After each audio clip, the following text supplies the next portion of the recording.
Mon Seigneur et mon Dieu, je crois de tout mon cœur que tu es ici, que tu me vois, que tu m'entends. Je t'adore à genoux devant toi, je te demande le pardon de mes péchés et ton aide pour faire de mon mieux ce moment de prière. Marie, ma mère immaculée, Saint Joseph et mon ange gardien, intercédez pour moi. Je me souviens, c'était alors que je venais de rentrer au lycée.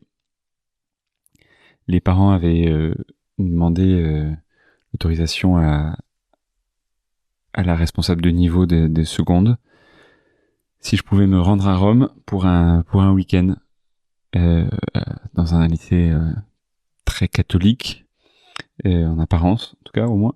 Et alors, ils avaient été un peu surpris. Mais pourquoi? Bah oui, parce qu'il y a en fait une canonisation à Rome d'une personne qui est très importante pour notre famille et puis pour notre fils. Donc, voilà. Donc, ils avaient été un peu surpris, pas très heureux parce qu'ils étaient plus intéressés par, enfin, pardon pour son jugement, mais voilà, il faut dire les choses telles qu'elles sont. Parfois, c'est vrai, c'est le cas. T'es plus intéressé par la réussite scolaire que par la sainteté, la réussite humaine. Ce qui ne veut pas dire que la sainteté, l'accomplissement de la personne passe pas par la réussite scolaire ou passe pas du tout par là, mais en tout cas, ce qui est sûr, c'est que c'est pas la priorité. La réussite scolaire, les bonnes notes, les cours, le machin, le truc, c'est pas la priorité. Ça peut être un moyen de rencontrer Dieu. Et voilà, et mes parents avaient, grâce à Dieu, très clairement cette réalité en tête. Et donc, j'étais parti avec des amis d'un club de jeunes garçons. Et donc, on avait pris le train de nuit. Je me souviens très bien de ce train de nuit. Donc, il y avait quelques adultes qui nous accompagnaient, qui étaient professeurs aussi. Et puis on s'était retrouvés là, tout ça, dans ce train, à essayer de dormir. Enfin, bon, on n'avait pas très bien dormi. Mais il y avait une bonne ambiance entre nous. C'était très sympa. Et, euh, et des gars de Paris, de la banlieue parisienne. Et puis, euh, et puis avec toi, Jésus, tu étais là dans le train avec nous. On est arrivé sur la place Saint-Pierre ensuite pour assister à la canonisation de Saint José Maria Escriva, enfin du bienheureux José Maria Escriva des Balaguer qui était saint. Et à ce moment-là. Et je me souviens de la foule immense qu'il y avait à ce moment-là pour cette canonisation de tous les pays qui s'étaient retrouvés. Je me souviens que mes parents y avaient été en bateau avec beaucoup d'amis, puis Marseille. Et, euh, et après la joie qu'on avait eue le lendemain à célébrer une messe d'action de grâce, et le pape, le Saint Jean-Paul II, était venu sur la place et était venu remercier celui qui était le responsable le plus déi à ce moment-là, enfin de l'œuvre de Dieu que Saint José Marie avait, grâce à Dieu, fondé. Et tout ça, ça remonte à ma mémoire alors que ça fait déjà 21 ans que cet événement a eu lieu, le 6 octobre 2002. Et je peux pas ne pas y penser avec déjà gratitude d'avoir pu assister à ça, mais surtout d'avoir pu... mais surtout, ce que je vois aujourd'hui avec toutes ces années, c'est de voir combien Jésus, tu te sers d'être humain pour continuer à nous parler aujourd'hui. Tu te sers de personnes qui sont fragiles comme moi, comme toi en ce moment qui prie, qui essaie de parler avec le Seigneur, on a dit au début, non, je me tiens à genoux devant toi. Alors peut-être que t'es pas à genoux parce que t'es peut-être en voiture, t'es peut-être en train de marcher dans la rue, t'es peut-être allongé dans ton lit parce que t'es épuisé et t'en as ras-le-bol de tout. T'es peut-être, je sais pas, en train de cuisiner, t'as pas eu le temps de prier, donc t'écoutes le podcast, je sais pas. Mais on dit t'es à genoux, à genoux. Et donc, bah, on est à genoux devant toi, Jésus, dans notre cœur. Si on l'est pas physiquement, on est à genoux dans notre cœur, on t'adore, on sait que t'es là, et en fait, on révère ta présence. Et donc, c'est voir que, à travers des êtres humains aussi pauvres et fragiles que toi et moi qui prions en ce moment, eh bien, Jésus continue à parler. Jésus dit dans l'évangile, il dit cette phrase magnifique, il dit celui qui vous rejette me rejette. Celui qui vous écoute m'écoute. Ça veut dire que à travers toi et moi qui prions, qui essayons d'aimer Jésus, et surtout de nous laisser aimer par Jésus, ce qui est si beau et en même temps si difficile, et Jésus continue de parler. Il continue de se donner.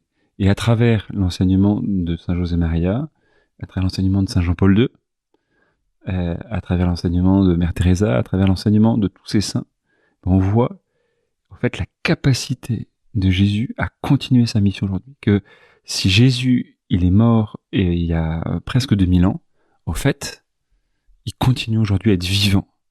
C'est comme une nouvelle extraordinaire de se dire, et c'est une preuve peut-être la vérité du christianisme, la vérité de notre foi, de ce que tu es Jésus, c'est de dire, tu continues aujourd'hui à nous parler.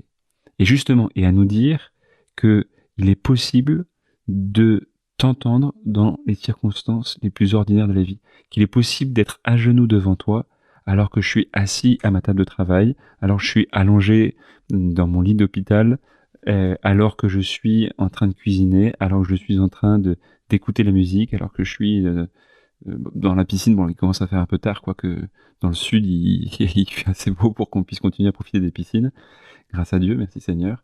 Et donc, là, dans tous ces endroits-là, je peux être à genoux. C'est que t'es là. C'est que t'es là. T'es là devant moi. Et c'est pas toujours facile à croire, c'est pas toujours évident à contempler. On est pris par mille choses, mais c'est vrai. Il y avait une dame qui me racontait un de ses rêves, qui me disait, j'ai vu que j'étais en train de marcher sur un chemin et j'étais la tête baissée, très très concentrée sur le fait d'enlever les cailloux qui étaient sur mon chemin, et au lieu de les mettre sur les côtés ou de m'en débarrasser, je les mettais plus devant. Et donc ce qui fait que plus j'avançais, plus j'avais de cailloux, et puis ils étaient toujours là, quoi. Et Jésus me disait, regarde-moi, regarde-moi. Tu vois, je crois que Saint José Maria et tous ces saints, et qu'est-ce qu'ils nous apprennent en fait? Ils nous apprennent à dire, regarde vers Jésus dans la vie quotidienne. Regarde vers Jésus et ta vie va s'ordonner. Regarde vers Jésus et ta vie, en fait, elle va se simplifier. Elle va se simplifier. Elle va être, d'une certaine façon, plus facile, plus légère. Et donc, cette canonisation dont je te parlais tout à l'heure, elle nous fait nous rendre compte qu'au fait, Jésus, il peut faire ça dans ta vie. C'est-à-dire, Jésus, tu peux nous aider à te regarder. Parce que par nous-mêmes, on est préoccupé par les 1000 cailloux de la vie qui sont sur le chemin, et oh mais Jésus, il y a cette maladie-là, et puis il y a cet examen-là, et puis il y a ce problème familial-là, et puis tout ça. Et après, une fois qu'on a ces cailloux-là, on se dit, mais en plus, comme Jésus, moi je veux devenir un saint, attends, mais en plus j'ai mon péché d'orgueil, et puis Jésus, tu te rends pas compte, en plus je suis un perfectionniste, et en plus tu te rends pas compte, Jésus, mais j'ai de la sensualité, tu te rends pas compte, j'ai de la jalousie, puis j'ai tendance à me comparer, puis je me mets en colère, Jésus, tout ça m'empêche d'aller à toi. Et puis t'as Jésus qui te regarde et qui te dit, Jésus tu le regardes, il te dit, attends, calmos, en fait, regarde-moi, te préoccupe pas de commenter de ce qui se passe dans ta vie, etc. Regarde-moi. Et ça, c'est si simple à dire, si simple à entendre, mais c'est si difficile à écouter.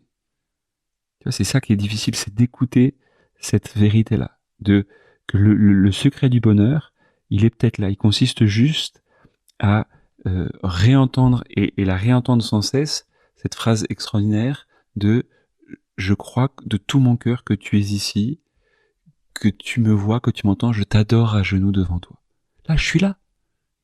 Il te dit Jésus, je suis là, t'inquiète pas, je suis là. Et au fait, ça change la vie quotidienne, ça change tout ce que tu vis, ça te la transforme complètement, parce que t'as l'amour des amours qui est là à côté de toi et au fait, il est là. Et Jésus, tu t'es fou amoureux de nous, et nous, quand on est très amoureux de quelqu'un, on n'arrive pas à ne pas le quitter, parce que on doit faire nos 1000 occupations, mais toi, en fait, t'es amoureux, et en plus t'es tout puissant, et donc t'arrives à ne pas nous quitter, à être toujours avec nous. Et donc moi, Jésus, aujourd'hui, avec toi qui pries, je veux te rendre grâce pour ça, pour cette présence que tu as choisi de maintenir à mes côtés. Et je te demande cette grâce, avec l'aide de la Vierge Marie, d'aujourd'hui, de pas être trop pris par les cailloux des préoccupations du quotidien, ou les cailloux de mes imperfections, de mon chemin de sainteté, etc. De pas regarder ça, pas voir ce qui va pas dans ma vie, etc. Mais de voir que toi t'es là. Et que parce que t'es là, ma vie, elle est plus la même. Et en plus que t'as toujours été là et que tu seras toujours là. Qu'il n'y a pas un instant où t'as pas été là. Parfois, ça peut être ça, hein, c'est de se dire, mais est-ce qu'il n'y a pas des moments dans ma vie où j'ai pensé que t'étais pas là, Jésus? Bah, pour ça, je te demande pardon. Et je demande à la Vierge Marie comme la Vierge Marie, comme Marie t'a fait rentrer Jésus dans le monde, avec la nativité, avec l'incarnation. Marie, je voudrais que tu fasses rentrer Jésus dans ma vie. Complètement.